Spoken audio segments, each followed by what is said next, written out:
જો હું કહું તો તમે નહીં માનો કે આ કાચી કેરીની ચટણી તમે એકવાર બનાવીને ખાઈ લીધી તો જેટલી વાર બનાવશો તેટલી વાર ઓછી જ પડશે. તો અહીંયા મેં 500 ગ્રામ જેટલી કાચી કેરી લીધી છે. તેની છાલના ભાગને દૂર કરી રફલી પીસ કરી અને ચોપરની મદદથી તેને ફાઇન ચોપ કરી લઈએ. હવે તેમાં 250 ગ્રામ જેટલો ગોળ, સ્વાદ પ્રમાણે મીઠું અને થોડી એવી હળદર એડ કરી સરસ રીતે મિક્સ કરી ઢાંકણ ઢાંકી અને થોડી વાર માટે રહેવા દઈએ. હવે ચટણીમાં એડ કરવાનો મસાલો બનાવવા માટે એક પેનમાં મેન્શન કરેલા બધા મસાલા એડ કરી અને તેમાંથી સુગંધ આવે ત્યાં સુધી તેને શેકી લઈએ. થોડા ઠંડા કરી એક મિક્સર જારમાં એડ કરી દઈએ. હવે તેમાં થોડી એવી હિંગ, અડધી ચમચી સંચર પાવડર, 2 લવિંગ અને 1 ચમચી કશ્મીરી લાલ મરચું એડ કરી અને તેને અધકચરું પીસી લઈએ. હવે એક પેનમાં ગોળ અને કેરીના મિશ્રણને એડ કરી 5 મિનિટ ખુલ્લું અને 5 મિનિટ ઢાંકીને પકવી લઈએ.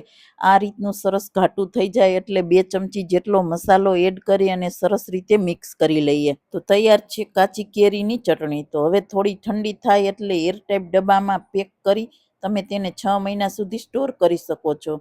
તો આ રેસીપી એકવાર જરૂરથી ટ્રાય કરજો.